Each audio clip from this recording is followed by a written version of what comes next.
નમસ્કાર વિદ્યાર્થી મિત્રો, હું શ્રેયસ વિદ્યાલયથી કિરણબેન.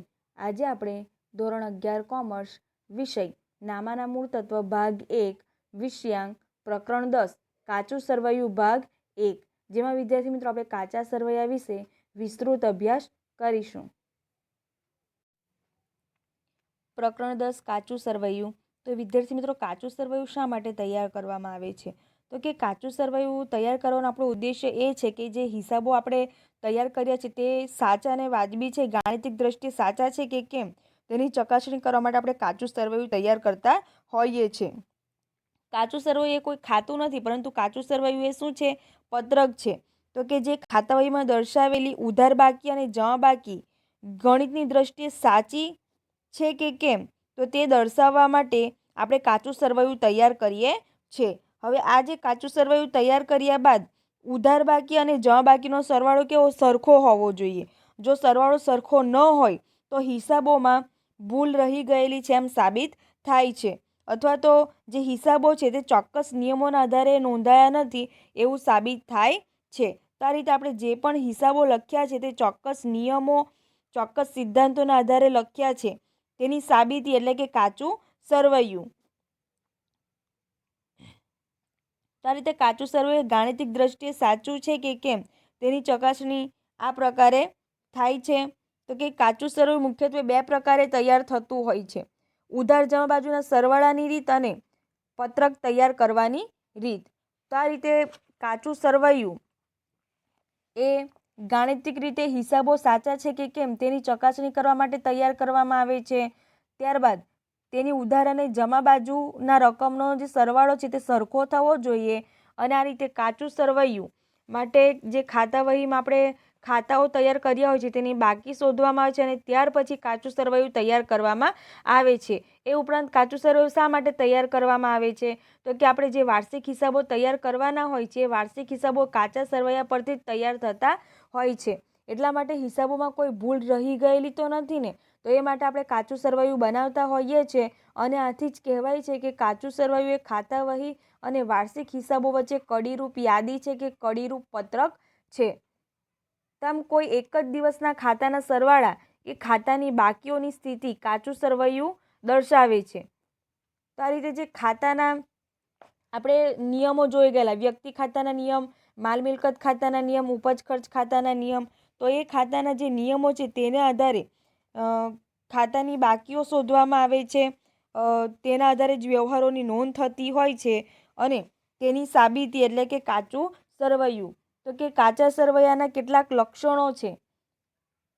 તો કે સરવૈયું શું છે? પત્રક છે, નિર્ધારિત સમય માટેનું હોય છે, એટલે કે 1 વર્ષ અથવા તો 12 માસ માટેનું હિસાબી વર્ષના અંતે તૈયાર થતું હોય છે, 12 માસના અંતે.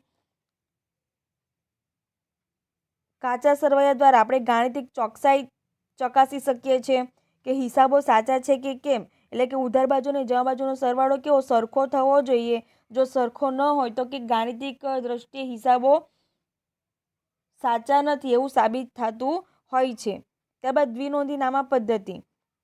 દ્વિનોંધી નામા પદ્ધતિનો ઉપયોગ થતો હોય ત્યારે કાચું સરવૈયું તૈયાર કરવામાં આવે છે, એટલે કે દ્વિનોંધી નામા પદ્ધતિ એટલે કે બેવડી અસર, ઉધાર અને જમા. તો એ પ્રકારે જ્યારે હિસાબો તૈયાર થતા હોય છે ત્યારે કાચું સરવૈયું તૈયાર કરવામાં આવે છે. વાર્ષિક હિસાબો પહેલાનો તબક્કો એટલે કે કાચું સરવૈયું. વાર્ષિક હિસાબો તૈયાર કરતા પહેલા કાચું સરવૈયું તૈયાર કરવામાં આવે છે. આ કાચા સરવૈયાનો ઉધાર અને જમા બાજુનો સરવાળો સરખો હોવો જોઈએ. જો સરખો ન હોય તો હિસાબોમાં ભૂલ રહી ગયેલી છે એમ સાબિત થાય છે અને એ ભૂલ સુધારવી જરૂરી છે. ત્યાર બાદ કાચા સરવૈયું તૈયાર કરવાના હેતુઓ શું છે? શા માટે કાચું સરવૈયું તૈયાર કરવામાં આવે છે? તો કે ગાણિતિક ચોકસાઈ મેળવવા માટે, ભૂલો શોધવા સુધારવા માટે. જો કોઈ હિસાબોમાં ભૂલ રહી ગયેલી હોય તો તેને આપણે સુધારી શકીએ છીએ. વાર્ષિક હિસાબોમાં સરળતા રહે છે. જે આપણે વાર્ષિક હિસાબો કાચા સરવૈયાના આધારે તૈયાર કરીએ છીએ, તો કે આ જે કાચું સરવૈયું છે તેમાં કોઈ પણ પ્રકારની ભૂલ રહી જવી જોઈએ નહીં. તો તેના આધારે વાર્ષિક હિસાબો સરળતાથી આપણે તૈયાર કરી શકીએ છીએ. ત્યારબાદ ખાતાઓની બાકી. તો કે હિસાબોમાં જેટલા પણ ખાતાઓ હોય છે તો કે એના દ્વારા આપણે ખાતાઓની બાકી શોધીએ છીએ અને ત્યારબાદ કાચું સરવૈયું તૈયાર થતું હોય છે. તો આ રીતે ખાતાની બાકી કાચા સરવૈયા પરથી ઉપલબ્ધ થાય છે. અને આ રીતે કાચું સરવૈયું એ હિસાબી પદ્ધતિનું ખૂબ જ મહત્ત્વનું અંગ છે, ખૂબ જ અગત્યનું અંગ છે. તો કે કાચું સરવૈયું તૈયાર કરવાની મુખ્યત્વે 2 પદ્ધતિઓ છે, સરવાળાની પદ્ધતિ અને પત્રક તૈયાર કરવાની પદ્ધતિ એટલે કે પત્રક પદ્ધતિ. એમાં નંબર 1 સરવાળાની પદ્ધતિ. કે સરવાળાની પદ્ધતિ આ પ્રકારે કાચું સરવૈયું તૈયાર કરવામાં છે. અહીં આપણને કાચા સરવૈયાનો નમૂનો આપ્યો છે. આ નમૂનો તમારે તમારી નોટબુકમાં લખવાનો છે, દોરવાનો છે નમૂનો. શ્રી રમણલાલનું તારીખ 31/3/2015 રોજનું કાચું સરવૈયું. તો આ રીતે હેડિંગ આપવાનું છે.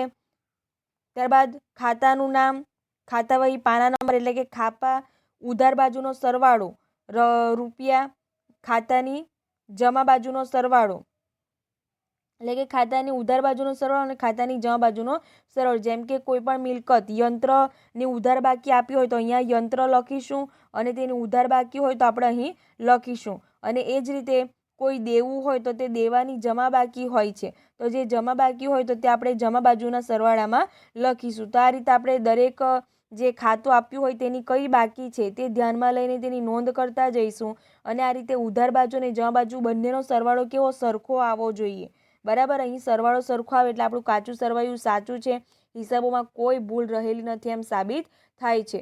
તો આ પ્રકારે જ્યારે સરવાળાની પદ્ધતિ પ્રમાણે આપણને તૈયાર કરવા કહે છે તો સરવાળાની પદ્ધતિ પ્રમાણે એટલે કે ઉધાર અને જમા બાજુની રીતે આ પ્રકારે તૈયાર થતું હોય છે ખાતું. તો કે દરેક ખાતાની ઉધાર બાજુ અને જમા બાજુનો સરવાળો કરવામાં આવે છે. ત્યારબાદ કાચું સરવૈયામાં ખાતાનું નામ લખીને ખાતાની બંને બાજુના સરવાળા જે તે ખાનામાં નોંધવામાં આવે છે.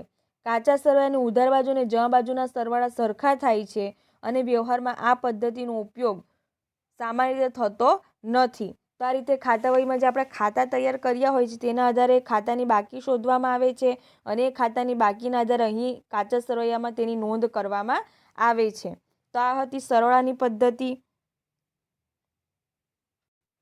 તો આ રીતે કાચું સરવૈયું તૈયાર કરવાની મુખ્યત્વે 2 રીત છે, પત્રક સ્વરૂપે અને ખાતા સ્વરૂપે. તો અહીં આપણને સૌપ્રથમ પત્રક સ્વરૂપે આપ્યું છે. પત્રક સ્વરૂપે આ રીતે તૈયાર થાય છે. શ્રી ખાલી જગ્યાનું તારીખ ખાલી જગ્યાના રોજનું કાચું સરવૈયું, ખાતાનું નામ, ખાપા ઉધાર રૂપિયા જમા ઉધાર બાકી રૂપિયા, જમા બાકી રૂપિયા. તો આ રીતે તૈયાર કરવાનું હોય છે. આપણે ઉધાર બાકી અને જમા બાકી જે બાકી હોય તે આપણે લખવાનું હોય છે. ત્યાર પછી ખાતા સ્વરૂપે તમને પૂછે તો આ રીતે તૈયાર કરવાનું હોય છે. ખાતાનું નામ, ખાપા ઉધાર બાકી રૂપિયા, ખાતાનું નામ, ખાપા જમા બાકી રૂપિયા. ત્યારબાદ બંને બાજુ કુલ સરવાળો કરવાનો, બંનેનો સરખો આવવો જોઈએ. તો આ પ્રકારે તૈયાર કરવાનું હોય છે. હવે આ જે સ્ટ્રક્ચર છે તે તમારે તમારી નોટબુકમાં તૈયાર કરવાનું છે. તો સૌપ્રથમ આપણે દાખલા પર જતા પહેલાં ઉધાર બાકી અને જમા બાકી વિશે સમજૂતી મેળવી લઈએ, કારણ કે કાચા સરવૈયા માટે ઉધાર બાકી અને જમા બાકીનો તમને ખ્યાલ હોવો ખૂબ જ જરૂરી છે. આપણે અગાઉના પ્રકરણમાં જે નિયમો શીખી ગયેલા, વ્યક્તિ ખાતાના નિયમો, માલ મિલકત ખાતાના નિયમો અને ઉપજ ખર્ચ ખાતાના નિયમો. તો એ નિયમોના આધારે આપણે જે મિલકતો હોય છે, જે દેવા હોય છે, લેણું હોય છે, જવાબદારીઓ હોય છે, ખર્ચાઓ હોય, આવકો હોય, તો તે કયા નિયમ અનુસાર ઉધાર કે જમા થાય છે એની જે બાકીઓ આપેલી હોય છે તેના આધારે આપણે કાચા સરવૈયામાં નોંધ કરવાની હોય છે. તો અહીં સૌપ્રથમ તો ઉધાર બાકીઓ એટલે કે ઉપાડ ખાતું જે છે તેને વ્યક્તિ ખાતાનો નિયમ લાગુ પડે, એટલે ઉપાડ એ ઉધાર થાય છે. એ ઉપરાંત દેવાદારોનું બીજું નામ ગ્રાહકો છે અને તેને લેણું તરીકે પણ ઓળખાય છે. તો કે કોઈ પણ પ્રકારના દેવાદારો, ગ્રાહકો કે લેણું તેની ઉધાર બાકી હોય છે. એ ઉપરાંત ધીરેલી લોન, તો કે જે ધીરેલી લોન હોય છે એ પણ આપણું શું કહેવાય, લોન હોય છે. એટલે તે ધીરેલી લોન છે તે પણ આપણું શું કહેવાય, ઉધાર બાકી કહેવાશે. એ ઉપરાંત લેણી હુંડી, બેંક સિલક, રોકડ સિલક, દેવાદારો એ આપણી કેવી મિલકત કહેવાય, ઉધાર બાકી. એ મિલકતો જે છે તે આપણી કેવી કહેવાશે, ઉધાર બાકી. એ ઉપરાંત જે અગાઉથી ચૂકવેલા ખર્ચા છે એ આપણું શું કહેવાશે, લેણું. મળવાની બાકી આવક એ આપણું શું કહેવાશે, લેણું. તો એની ઉધાર બાકી હોય છે. એ જ રીતે યંત્રો, રોકડ સિલક, માલ સ્ટોક, ફર્નિચર, તો આની પણ ઉધાર બાકી હોય છે. એ ઉપરાંત મુસાફરી ખર્ચ, કોઈ પણ પ્રકારનો ખર્ચ હોય તો તેની ઉધાર બાકી હોય છે, જેમાં પગાર, જાહેરાત ખર્ચ, આપેલ વટાવ, ઘાલખાદ, પ્રોવિડન્ટ ફંડમાં ફાળો, સ્ટેશનરી ખર્ચ, આની આપણે ઉધાર બાકી હોય છે. એ ઉપરાંત ખરીદ ખાતું, વેચાણ પરત ખાતું, કોઈપણ પ્રકારની મિલકત હોય, કોઈપણ પ્રકારના ખર્ચા હોય, નુકસાન હોય તો તે એની કઈ બાકી આવે છે? ઉધાર બાકી આવે છે. એ ઉપરાંત જમા બાકી કઈ હોઈ શકે? તો કે મૂડી ખાતુંની હંમેશા જમા બાકી હોય છે. ઉપરાંત લેણદારો, વેપારીઓ, દેવું એની પણ હંમેશા જમા બાકી હોય છે. લીધેલી લોન, આપણે ઉછીની લીધેલી લોન હોય તો તે આપણું દેવું કહેવાય, એટલે કે એની જમા જ બાકી હોય છે. એ ઉપરાંત ચૂકવવાના બાકી ખર્ચા તો એ આપણું દેવું કહેવાય છે, એટલે કે તેની કઈ બાકી હોય છે? જમા બાકી હોય છે. અગાઉથી મળેલ કોઈપણ પ્રકારની આવક એ આપણું દેવું છે અને તેથી તેની જમા બાકી હોય છે. એ ઉપરાંત ખરીદ માલ પરત, વેચાણ, તો આ બધી બાબતો છે. માલની અન્ય રીતે જાવક એટલે કે આગથી ગયેલ માલ, ચોરીથી ગયેલ માલ, તો એ પ્રકારના જે વ્યવહારની નોંધ છે તેની હંમેશા જમા બાકી હોય છે. એ ઉપરાંત મળેલ વટાવ, મળેલ કમિશન, મળેલ ડિવિડન્ડ, મળેલ વ્યાજ, કોઈપણ પ્રકારની મળેલ આવક હોય તો તેની હંમેશા જમા બાકી હોય છે.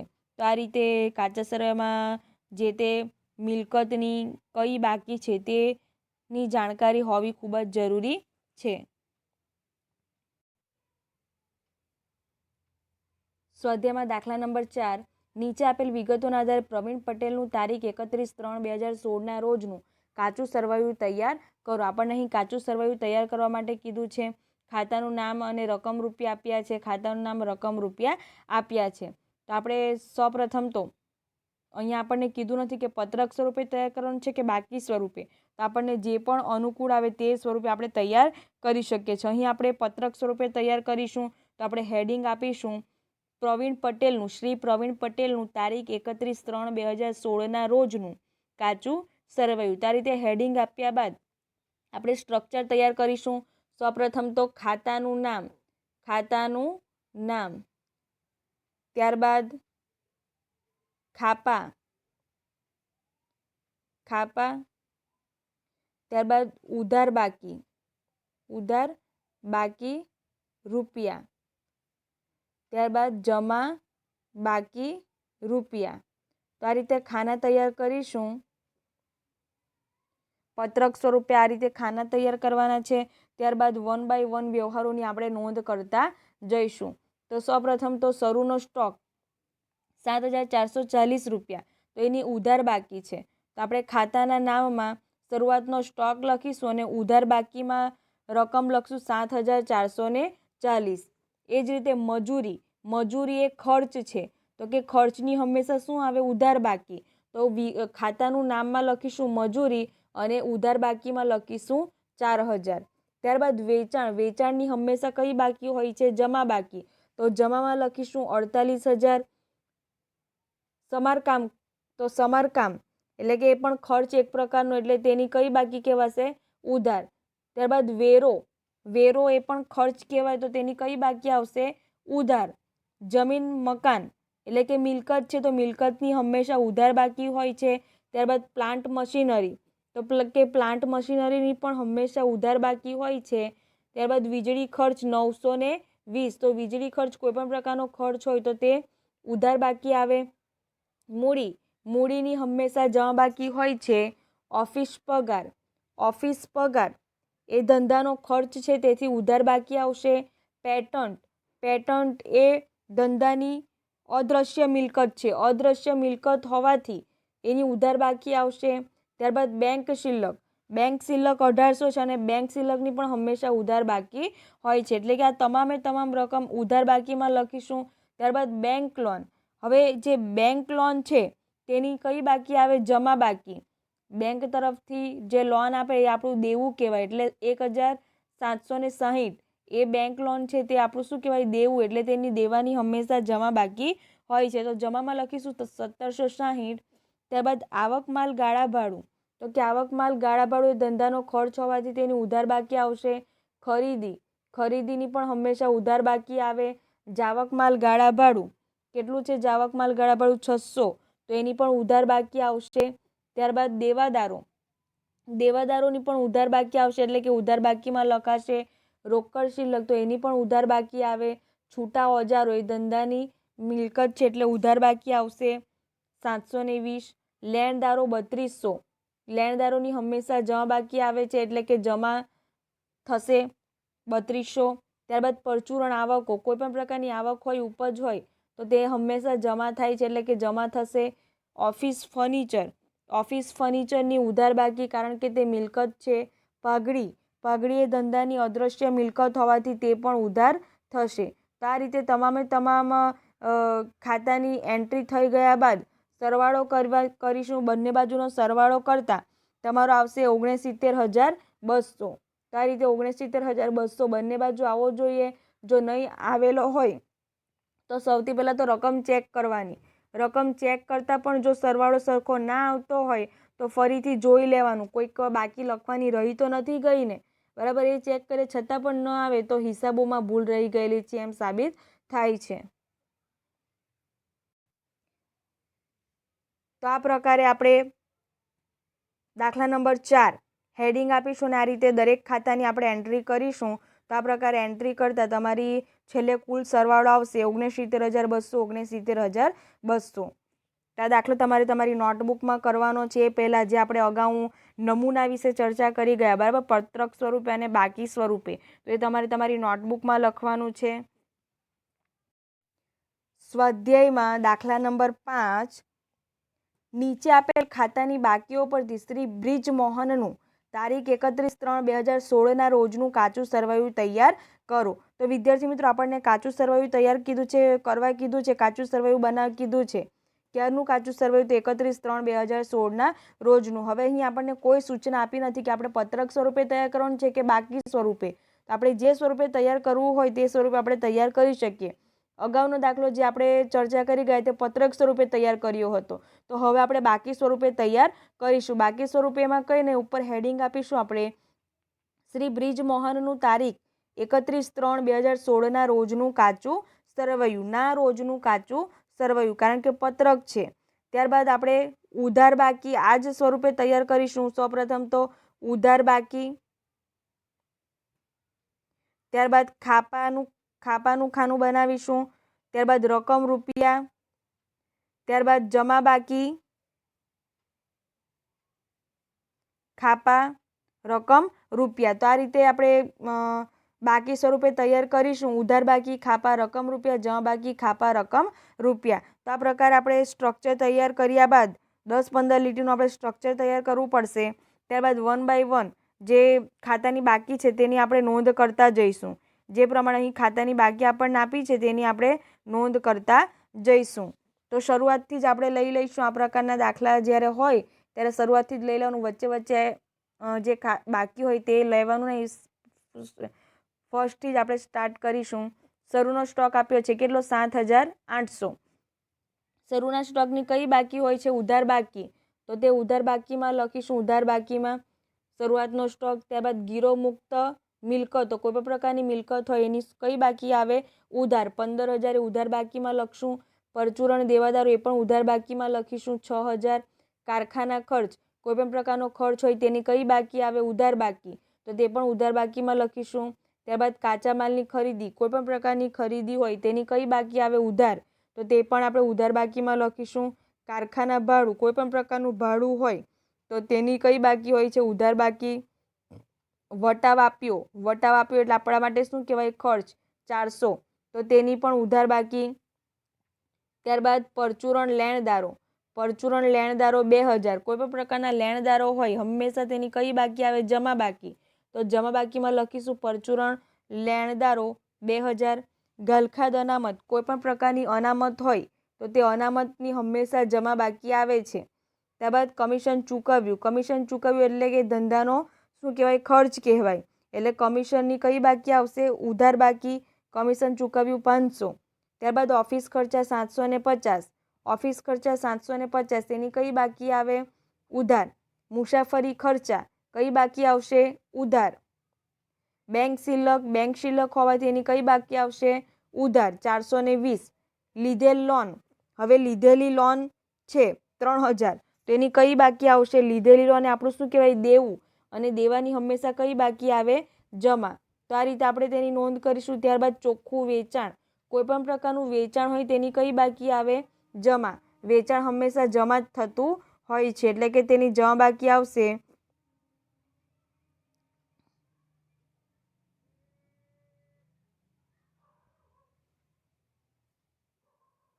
ત્યારબાદ પ્લાન્ટ યંત્રો, પ્લાન્ટ અને યંત્રોની હંમેશા ઉધાર બાકી આવે છે. મિલકત છે, મજૂરી એ ખર્ચ છે, ઉધાર બાકી. આવક માલગાળા ભાડું ઉધાર બાકી. રોયલ્ટી એ ખર્ચ હોવાથી ઉધાર બાકી આવશે. ત્યારબાદ જાવક માલ ગાળા ભાડુંની ઉધાર બાકી. મૂડીની હંમેશા જમા બાકી આવે છે. વટાવ મળ્યો 360, વટાવ મળ્યો છે તેથી એ આપણી આવક કહેવાય. અને કોઈ પણ પ્રકારની આવક હોય એની કઈ બાકી આવે? જમા બાકી. ત્યારબાદ વીમો એ ધંધાનો શું કહેવાય? ખર્ચ કહેવાય. તો એ પણ 200 રૂપિયા વીમો, એની ઉધાર બાકી આવશે. કમિશન મળ્યું એટલે કે આવક કહેવાશે અને તેની હંમેશા કઈ આવે? જમા બાકી.